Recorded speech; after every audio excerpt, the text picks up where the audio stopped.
Article 22 charter party bill of lading. Okay, so charter party அப்படின்னா என்ன அப்படின்னா, ஒரு வெசலை ரெண்ட்டுக்கு எடுத்து ஷிப்மெண்ட் பண்ணுறது. ஸோ என்டையர் வெசலும் அந்த பெனிஃபிஷரிக்கு தான் சொந்தம் அந்த ஷிப்மெண்ட் முடிகிற வரைக்கும்.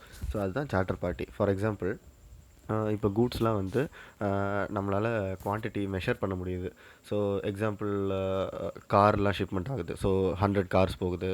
So pens, pencils, furnitures, so இதெல்லாம் வந்து கவுண்டபிள். இப்படியெல்லாம் போகிற ஷிப்மெண்ட் வந்து இந்த bill of lading, non negotiable, ஏரியபிள் அதில் போகும். பட் இப்போ பல்காக ஷிப்மெண்ட் ஆகுது. ஸோ பெரும்பாலும் பல்க் ஷிப்மெண்ட்டுக்கு தான் யூஸ் பண்ணுவாங்க. ஸோ பல்க் ஷிப்மெண்ட் எப்போ அப்படின்னா, இந்த கெரோசின்ஸ், ஆயில்ஸ், பெட்ரோல்ஸ், ரைஸ், வீட், சுகர், ஸோ இதெல்லாமே மெஷரபிள் குவான்டிட்டி. ஸோ இது வந்து உங்களால் ஒரு கண்டெய்னரில் ஃபில் பண்ணியோ அந்த மாதிரி அனுப்ப முடியாது கெரோசின்ஸ்லாம். ஸோ என்டையர் வெசலையும் ஒரு ஆயில் வெசல் அப்படின்னு சொல்லுவாங்க. ஸோ அந்த என்டையர் ஆயில் வெசலையும் எடுத்து அதில் ஆயில் ஃபில்அப் பண்ணி port of loading to port of discharge போகும். ஸோ இதுதான் பெனிஃபிஷரிக்கும் அப்ளிகண்ட்டுக்கும் உள்ள அக்ரிமெண்ட். இதுதான் charter party bill of lading அப்படின்னு சொல்லுவாங்க. ஸோ இந்த பில் ஆஃப் லேடிங் எப்படி வேணால் நேம் ஆகிருக்கலாம். அதான் ஃபஸ்ட்டு பாயிண்ட். ஸோ எப்படி வேணால் நேம் ஆகிருக்கலாம். ஈவன் பில் ஆஃப் லேடிங்னு கூட நேம் ஆகிருக்கும், provided it is subjected to charter party அப்படின்ற வேர்டு கண்டிப்பாக அதில் மென்ஷன் ஆகிருக்கணும். அப்படி மென்ஷன் ஆனால் மட்டும்தான் charter party bill of lading. அப்படி இல்லைன்னா அது நார்மல் பில் ஆஃப் லேடிங் தான். ஓகே, அப்படி இருந்தது அப்படின்னா அதில் என்னென்ன ஐடென்டிஃபை ஆகிருக்கணும், யார் யார் சைன் பண்ணியிருக்கணும்.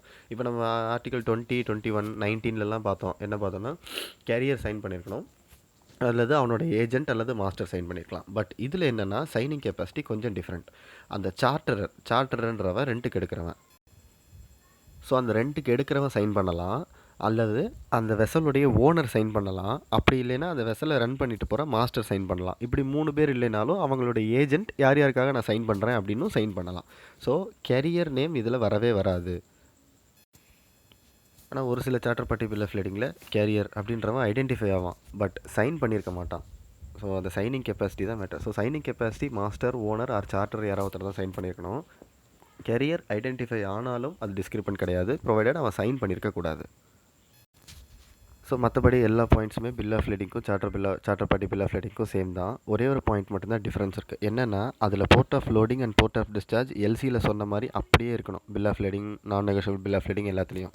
இப்போ எல்சியில் வந்து port of loading Chennai, port of discharge Australia அப்படின்னு இருந்தால், ப்ரொவைடட் டிரான்ஸ்போர்ட் டாக்குமெண்ட்லேயும் பில் ஆஃப் லேடிங்லையோ இல்லை நான் நெகோஷியபிள் பிஎல்லையும் சென்னை, ஆஸ்திரேலியா அப்படின்னு தான் போர்ட் ஆஃப் லோடிங் டிஸ்சார்ஜில் இருக்கணும்.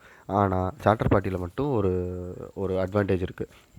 என்ன பெனிஃபிட் கொடுக்குறாங்க அப்படின்னா, எல்சியில் port of loading Chennai, port of discharge any European port அப்படின்னு இருக்குது அப்படின்னா, so charter party bill of லேடிங்கில் எனி யூரோப்பியன் போர்ட் அப்படின்னு மென்ஷன் ஆகிருக்கலாம் போர்ட் ஆஃப் டிஸ்சார்ஜில். ஸோ அது டிஸ்கிரிபன்சி கிடையாது. எக்ஸாக்டாக அந்த போர்ட்டு தான் சொல்லணும் அப்படின்னு அவசியம் இல்லை.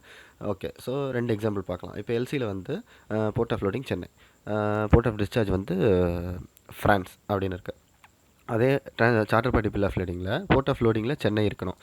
போர்ட் ஆஃப் லோடிங் மஸ்ட் எல்சியில் என்ன இருக்கோ அது அப்படியே தான் இருக்கணும். அங்கே எந்த ஜாகிரபிக்கல் லொக்கேஷனும் இருக்கக்கூடாது. ஆனால் போர்ட் ஆஃப் டிஸ்சார்ஜில் மட்டும்தான் அந்த பெனிஃபிட். ஸோ எல்சியில் ஃப்ரான்ஸ்னு சொல்லியிருக்கு, இங்கே எனி யூரோப்பியன் போர்ட்டுன்னு சொல்லி மென்ஷன் ஆகிருக்கும் டிரான்ஸ்போர்ட் டாக்குமெண்ட்டில். ஸோ அது டிஸ்கிரிபன்சி கிடையாது. எல்சிலேயே எனி யூரோப்பியன் போர்ட்டுன்னு இருந்து இங்கே அதே ஜாகிரபிக்கல் லொக்கேஷனுக்குள்ளே வரக்கூடிய எந்த போர்ட்டு மென்ஷன் ஆகிருந்தாலும் போர்ட் ஆஃப் டிஸ்சார்ஜில் டிஸ்கிரிபன்சி கிடையாது.